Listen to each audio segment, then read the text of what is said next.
I know this question has been asked in many different ways. I'm going to try this way. To be clear, is the U.S. government okay with Israel allowing children and adult civilians to starve so long as Hamas and the UN refuse to play by Israel's rules for aid distribution? I reject the premise of that question in terms of how that was set up.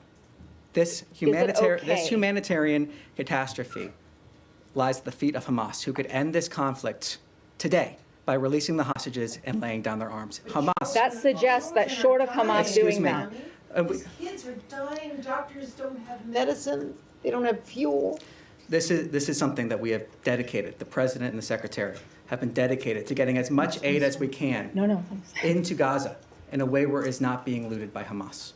It is something that we... Short of a change by Hamas, the U.S. government will stand by. I'm going to answer this question. One other thing, and you also say that Hamas has broken the ceasefire. It was, in fact, the Israeli Prime Minister who broke the ceasefire on the 18th of March. A statement from Special Envoy Steve Witkoff, quote, "We have decided to bring our team home from Doha for consultations after the latest response from Hamas, which clearly shows a lack of desire to reach a ceasefire in Gaza. While the mediators have made a great effort, Hamas does not appear to be coordinated or acting in good faith. We will now consider alternative options to bring the hostages home and try to create a more stable environment for the people of Gaza.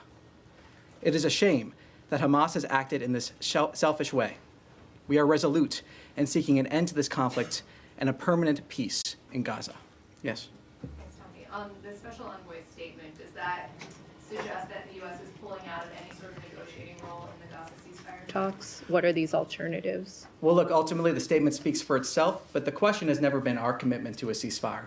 The question has been Hamas's commitment to a ceasefire, and that has been made clear by the Special Envoy's statement. The fact that we have entered in good faith in trying to reach an end to this conflict. And as the Special Envoy said, we remain dedicated to trying to see an end to this conflict. But will you work within the parties, Qatar, Egypt, for example, in the Doha format? Will you return to that, or are you pulling out entirely from this format? Well, look, again, I refer you back to this statement. This is a very dynamic situation, and ultimately, again, to reinforce, the question here has never been our commitment to try to get a ceasefire. We've seen that engagement. The question here has always been Hamas's commitment to a ceasefire or willingness to get there. And can you give us any examples of the alternative options that Witkoff references in his statement? At this point, I have nothing to preview. Yes? Thank you. Just following up on that, what about the response from Hamas specifically made the administration feel that they were not acting in good faith? Well, look, these are sensitive diplomatic conversations. We'll see in the days ahead as we proceed here. Ultimately, the Special Envoy's statement speaks for itself, but I think the broader context here is also important. The fact that we have seen Hamas first break that ceasefire that existed on October 7th, then break another ceasefire, and then here, as the Special Envoy makes clear, not acting in a way in order to achieve a ceasefire again. So to reiterate, the question has never been our commitment to a ceasefire. It has been Hamas's. They have shown that again and again and again, and have just shown it once again. And this decision comes as dozens of people have starved to death in Gaza in the last few weeks as a wave of hunger is hitting the home plate. The WHO said yesterday that 21 children under the age of 5 were among those who died of malnutrition so far this year, and more than 100 organizations have called for the lifting of all restrictions on the flow of aid and all land crossings to be opened and the restoration of a UN-led humanitarian response.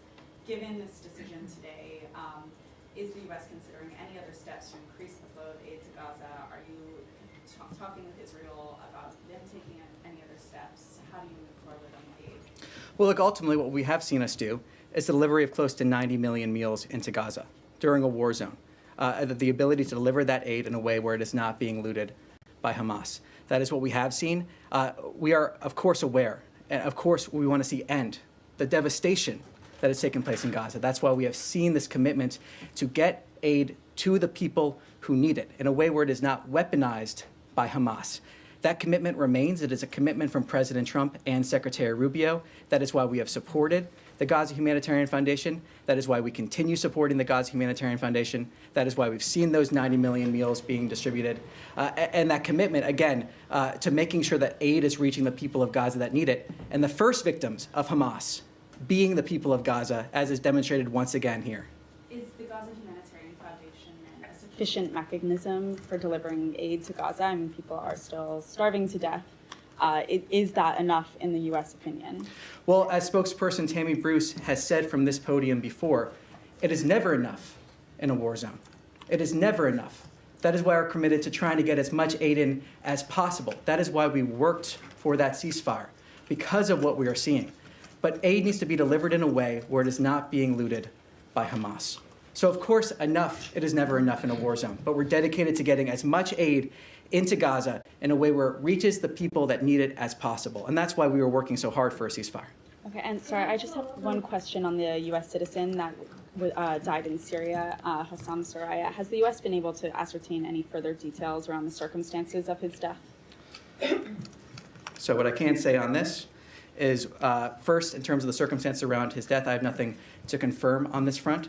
What I can say is we have had direct discussions with the Syrian government on this issue and have called for an immediate investigation into the matter.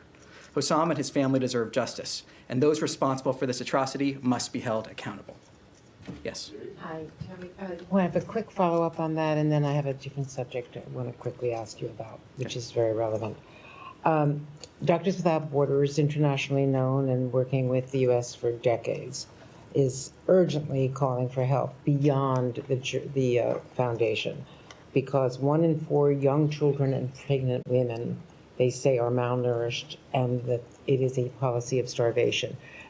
Acknowledging 90 million meals and the progress, quote unquote, but there is a whole area of Gaza that is not being served by that. People can't get to it. It's only in one region in the south. And internationally, 28 countries, hundreds of aid organizations are calling for something more than that. There's been some acknowledgement from U.S. officials as well that there's real starvation. So is there any, now that the talks have collapsed and so that there's no immediate ceasefire that might relieve the pressure, is there any alternative that the State Department would begin looking at? And then I have just one other follow-up. Well, a couple points. First, it is progress to see 90 million meals. That is, yes, and that is progress, and I think it is worth applauding, especially given the circumstances under which those meals were able to be delivered. I think another important context of this is that the first victims of Hamas are the people of Gaza. Of course, they're not the only victims. Well, that's what we're talking about. Yes, on October 7th. The atrocities that we saw there, many victims of Hamas. We remain dedicated to getting aid into Gaza to the people that actually need it, and we've called from this podium other entities to step up and working through this mechanism in order to deliver aid to the people of Gaza without it being subject to looting by Hamas. Well, they're volunteering, but they can't get past the border. That's the problem. We're calling for conversations with the Gaza Humanitarian Foundation, with under entities, through this mechanism. We've seen the food being delivered. It's also fuel for the hospitals, where the incubators are now taking multiple children. We are incredibly aware of the humanitarian catastrophe that is happening there. That is the dedication you have seen from the President, the dedication you've seen from Secretary Rubio. Every single day, we have conversations here at the State Department. Every single briefing, we have conversations here about getting aid into Gaza. It is a dedication of this administration. That's why we've seen the 90 million meals, the support of that effort from this administration. So, of course, we want to see as much aid getting into Gaza as possible in a way that is not being looted by Hamas. And this mechanism, the Gaza Humanitarian Foundation, has been a way to do that. So we're calling for additional support of that foundation to deliver that aid. Yes. Thanks, Tommy. The United Nations Security Council yesterday, the US was isolated in its position when it comes to the humanitarian situation in Gaza, support for the GHF. We've had the UK Prime Minister in the last hour saying the situation in Gaza is unspeakable and indefensible. We've had more than 100 humanitarian aid agencies saying that this system is creating the conditions of starvation. You have desperate Israeli hostage families who have been for weeks pleading with the Prime Minister of their country to do this deal. The US is the only power that has the leverage and the pressure to try and make that happen from the Israeli side. There is clearly a gap between Israel and Hamas. It's been there for a long time. And there are Israeli families who will say that this is quibbling over a few meters of territory in Gaza. This is quibbling over the number of Palestinian prisoners to be released. And the US could put the pressure on to move these two sides closer together. And can you help us understand why at this moment, when you see the conditions on the ground in Gaza, with now mass starvation, the US is deciding this is the moment to walk away from these talks? This is not a question of what the United States is doing. It's a question of what Hamas has done. This is a response to what But Hamas has that's done not continually. actually the Well, position of many of the Israeli and hostage families. Israel has long accepted the deal on the table, and Hamas has long rejected it. I mean, it's never been our commitment to a ceasefire. That's never been the question here. We have engaged in good faith to try to achieve a ceasefire. The question has always been with Hamas. That is where the question has been. That is where it remains. And the response we just saw from Special Envoy Witkoff is reflective of that. The question is with Hamas, not with the United States. Just in terms, the statement says you'll now consider alternative options. I mean, to bring the hostages home, what possible alternative options can there be? Israel has tried rescues. Gaza is reduced to rubble. The population is starving. So, I mean, if you could help us understand what that statement could possibly be referring to. I'm not going to speculate more on terms of what his statement stands for itself at this time. If we have more to announce, we will announce it. Just one other thing I wanted to ask about the two-state solution conference next week. I know the US had said previously when it was postponed that it opposed countries going to this conference in New York. Do you have a position on it this time? Nothing further beyond saying that we will not be in attendance of that conference. Yes. Just to clarify, now when the envoy says we will consider alternative options to free the hostages and so on, what is meant by that? Because, if we have seen that only through negotiations were the hostages released in the past. So what other alternatives the U.S. could be thinking about? Well, I refer you to my previous response. I'm not going to expand upon what the special envoy has said. Okay, so one other thing, and you also say that Hamas has broken the ceasefire. It was, in fact, the Israeli Prime Minister who broke the ceasefire on the 18th of March, this past March and so on. Hamas had, or at least from what we hear, by the interlocutors and so on, that Hamas has been more than willing and submitted many concessions and so on. So what is required of Hamas so the ceasefire can take effect as far as the United States is concerned? Well, look, there has been conversations on this. I will not go into details of what those private diplomatic conversations have been, but what I can say is it is clear now from our perspective that Hamas does not appear to be coordinated nor acting in good faith. We have approached these conversations with good faith, as has been evident by our comments from this podium and other places, and it is clear now that Hamas has not been acting that way. And lastly, yes. According to news reports and so on, the sticking point was actually the actual entry of aid to Gaza. They apparently did not agree on that. Is that really what broke finally, what forced the United States team to pull out, or because they want to maintain this GHF method of allowing aid into Gaza? Look, what I can say is what spokesperson Bruce spoke to just on Tuesday, that discussions of the humanitarian situation in Gaza were part of this, and our effort was to try to get those humanitarian corridors in there. That has been a clear effort by this administration, as spokesperson Bruce described.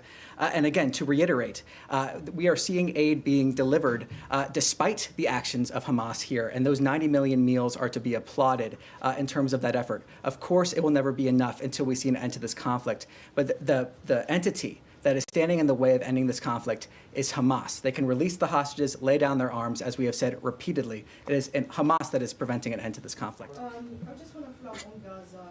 Sorry, do you want to go? Would that be okay? Yeah, Thank sure. you so much.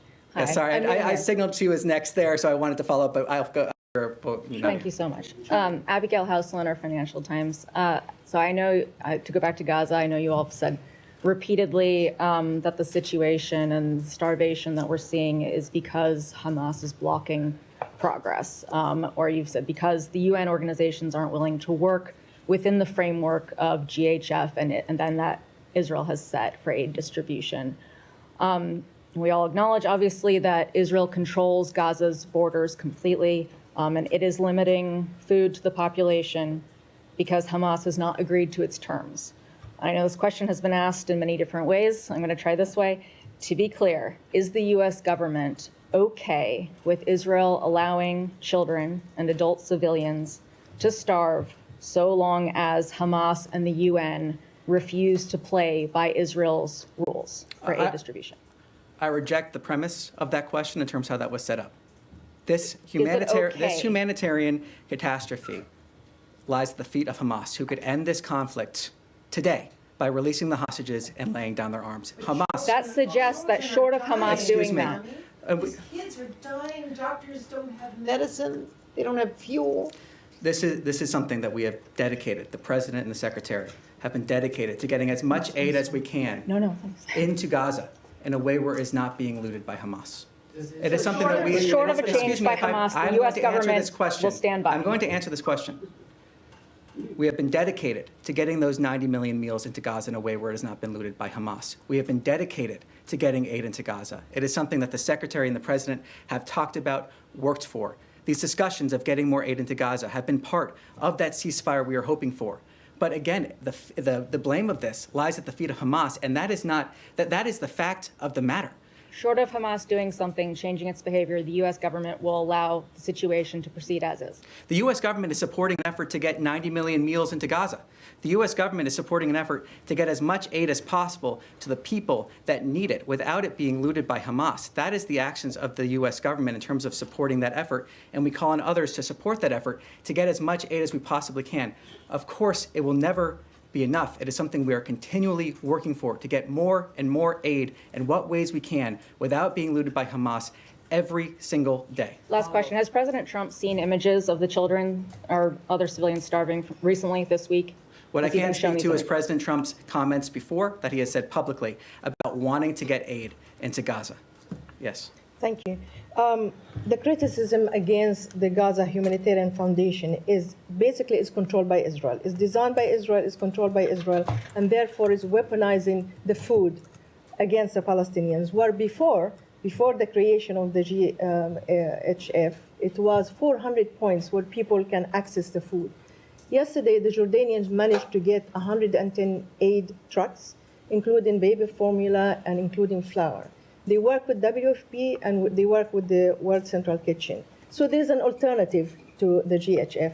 Why can't the U.S. allow other countries to use this kind of method, especially in northern Gaza? Because the 4 points where the GHF is concentrated is in the south. So people from the north cannot come to the south.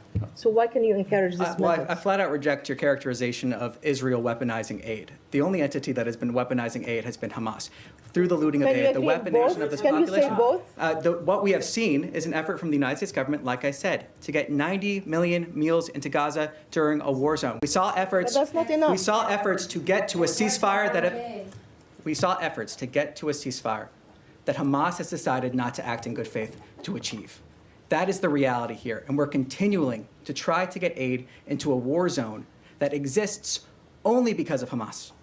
The war zone exists only because of Hamas, who could end the conflict tomorrow, who is weaponizing aid against the Gaza population. The first victims, as we've said, are the Gaza population. Okay, I have one more question. I want to ask a question on behalf of journalists in Gaza. You and other spokespeople behind this podium, they always talk about the freedom of expression, the value of our work. Our correspondents, including my own of Al Arabiya and my colleagues of AFP and every other journalist in Gaza, are unable to do their job because they are starving. They don't have food. How can you allow this to happen? And you tell us and tell everybody else that the work of journalists is vital, especially in a war zone. And yet you're now saying that it's Hamas who's controlling the food, and therefore we can't do anything about these people. What I'm saying is Hamas is... How can you help them? How can you what help I'm saying journalists first on in a that war front, zone? in terms of the food, is that Hamas, through looting the food, has led to weaponization. They are weaponizing aid when they are able to. We have a system in place attempting to get as much aid into Gaza as possible in a way where it is not being looted by Hamas. That is the reality that we're seeing. That is the reality that we're pushing for, trying to get as much aid in there as we possibly can. Yes. Does the State Department have an official assessment of what the humanitarian or the food situation is? Is it famine? Is it mass starvation that we're seeing? Is there do you have an assessment? Well, I can say that we are acutely aware of the humanitarian situation on the ground. In terms of a specific assessment, I have nothing to preview on that front, but we are acutely aware. Is it something you're looking into? Well, we are very much aware of the humanitarian disaster that is there. We're very much aware of it. That again goes back to the commitment of why we're trying to get aid into Gaza. And quickly, because I have something on Syria, but just you keep referencing the 90 million meals. That's since May 27th for 2.1 million people. I think assessments suggest that number needs to be closer to 350 million meals in order to get these people the food they need. So that's a big delta, obviously. What can be done short of assigning complete blame to Hamas? What can be done to improve GHF's ability to get food? Well, from the beginning, when this started, we did see a ramp up in terms of the food that they've been able to deliver. We also saw efforts from this administration, support for this Gaza Humanitarian Foundation. And the hope is that we'll have other entities supporting this mechanism as well so that we can deliver as much food as possible. It will never be enough. We're working every day to get as close as possible, but it will never be enough because of the situation on the ground. That is not an excuse, but that is the reality we are dealing with. And we are working every single day to get as much food to support those efforts as we possibly can because of our recognition of the disaster on the ground, because of the humanitarian catastrophe, every single day working towards that. And just on Syria really quickly, do you think after the recent violence that the administration should perhaps rethink its willingness to lift all sanctions? Well, the President Trump announced sanctions relief for Syria on May 13th to give all Syrians a chance at a peaceful and prosperous country. Syria is at a critical juncture, and we are looking to the Syrian government to lead on next steps. Yes. Thank you. Just sticking on the Gaza Humanitarian Foundation quickly. Are you able to say whether you know whether the Gaza Humanitarian Foundation distributes food that is high nutrient, high protein, the food that is needed for children in particular that have now reached starvation point? Can you confirm whether the US government knows whether that type of food is being distributed by this organization that you had said a few weeks ago the US government is now going to support? Well, I know that we have details in terms of what food they're providing. Let me take that back to get you the exact details on that. I just want to check because you're reiterating 90 million meals. Is the US government aware of any mechanism that is being used by the Gaza Humanitarian Foundation to make sure any of those meals are getting to those that are now at the starvation point, to make sure that it is actually finding its way to the hospitals, to the most critical children that need it? Do you have any oversight on that? Does the organization have any control over that? Because it sounds like they only have control over their distribution sites, and once the food leaves, that's it. There's no way of telling where that goes. Well, in terms of the details, in terms of after at least distribution sites, I'll take that back and see if we can get more details on that.